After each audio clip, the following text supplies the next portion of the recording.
Has the world not suffered enough? Following 8 spine-chilling episodes of the Duchess of Sussex's lifestyle series with Love Meghan, she's back with another podcast. Because the Sussexes are so good at podcasts, aren't they? Apart from the only other one they've done which no one listened to, which got terrible reviews, and which saw a bewildered and bruised Spotify tear up a multi-million-dollar deal for more.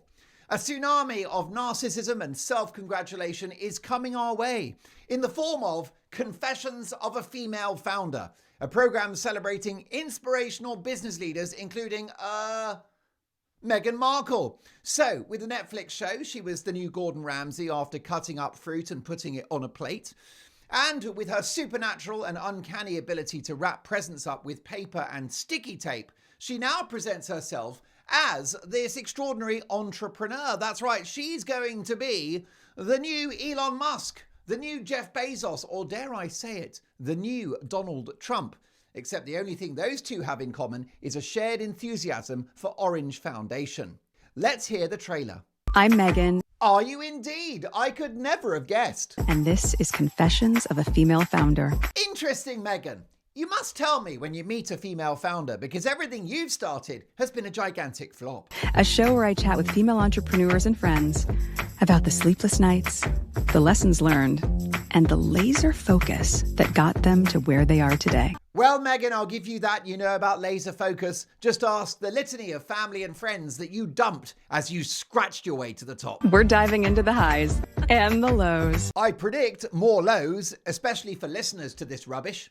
And the kind of advice that turns small ideas into billion-dollar businesses. What do you mean, Meghan? Like your business, American Riviera Orchard, which sounds like a skin disease and was closed down after you sent a few celebrities some jam they didn't ask for. And of course, we're going to get some girl talk. Oh, I'm looking forward to the girl talk. God forbid we should hear any male voices like, I don't know, Prince Harry, who barely appeared in the Netflix show and I suspect lives in chains in an underground lair to which only Meghan has the keys. That's why he's so pale.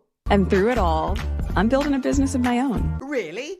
You never mentioned it. What's it called? As ever? As if? Who the hell cares? And getting all sorts of practical advice along the way that I'm very excited to share with you. Oh, I love advice. Would that be things like putting flowers in ice cubes, inflating balloons, and transferring ready-made food products from one bag to another and calling that cooking? So join me for Confessions of a Female Founder. Thanks, but no thanks. I'm washing my hair that night. From Lemonada Media, which, by the way, is also female-founded. Oh. Launching April 8th, wherever you get your podcasts. Thanks for the warning. I'll be having my ears surgically removed. Let's do this, ladies.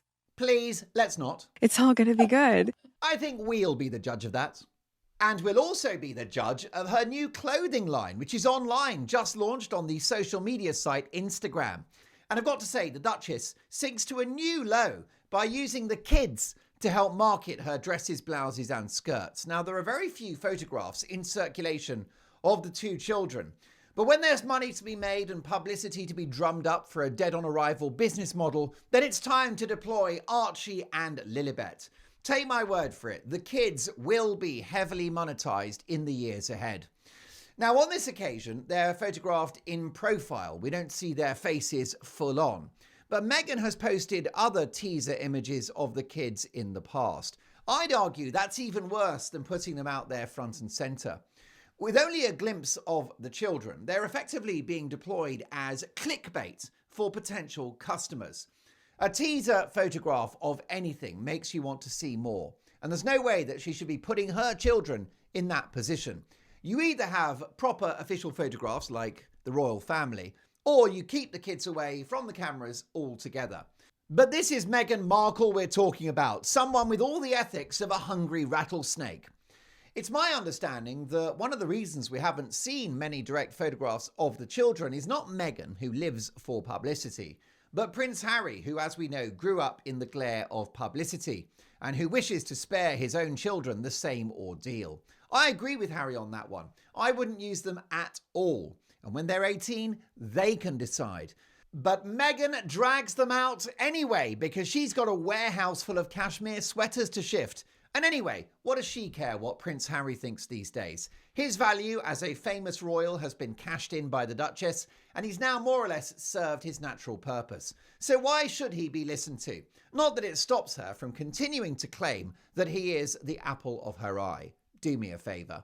As always with Meghan, observe the difference between her actions and her words. In regards to Harry, she doesn't take him to her showbiz parties or award ceremonies anymore. They barely travelled together, they spent Valentine's apart. She flinched and turned away when he tried to kiss her at a ball game in a crushingly embarrassing moment. And he was indulged only with a blink-and-you'll-miss-it fleeting appearance in her Netflix series with Love Meghan. But in her own words, they are still deeply in love. Listen to how she describes him. He's not my darling Harry, which is what any normal person would say. No. Instead, it's my husband. Oh, who could that be? Psh, whisper, my husband. Shall I give you a little clue? A cluesy boozy? Let's call him H. That's my boy, little H, my husband. H-y boy. Ooh-hoo, somewhere over the rainbow. Ooh-hoo, H. And once again, showing just how out of touch with ordinary people the Duchess is, the clothes and accessories on her website are mostly incredibly expensive. There's a handbag for $1,000, leather sandals for $500, and a blouse for $480. Items beyond the reach of most of the women listening to her podcast, who she apparently wishes to inspire. Well, she'll be inspiring them to bankruptcy. It's my view that Meghan is inspired by three things: money, ego, and fame, all of which are wrapped up in the new clothing line and the forthcoming business podcast.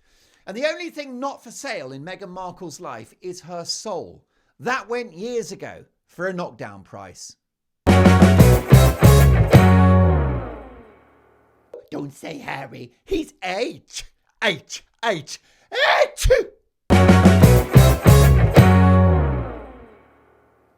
Thank you so much for watching the video. Lots more adventures with Harry and Meghan to come. Also other big entertainment stories, politics, culture, you name it. If you hadn't had a chance, please subscribe. That'd be fantastic. And do hit the notification bell if you can, because then when I do these monologues, particularly the news reactive ones, you'll be alerted the moment that it goes live. Thank you so much for your support for the channel. We've only been going since January and we're growing fast. It's all thanks to you. So thanks for your support and, of course, the comments, all of which I read, the highlight of my day. And I'll see you for the next video. Can't wait.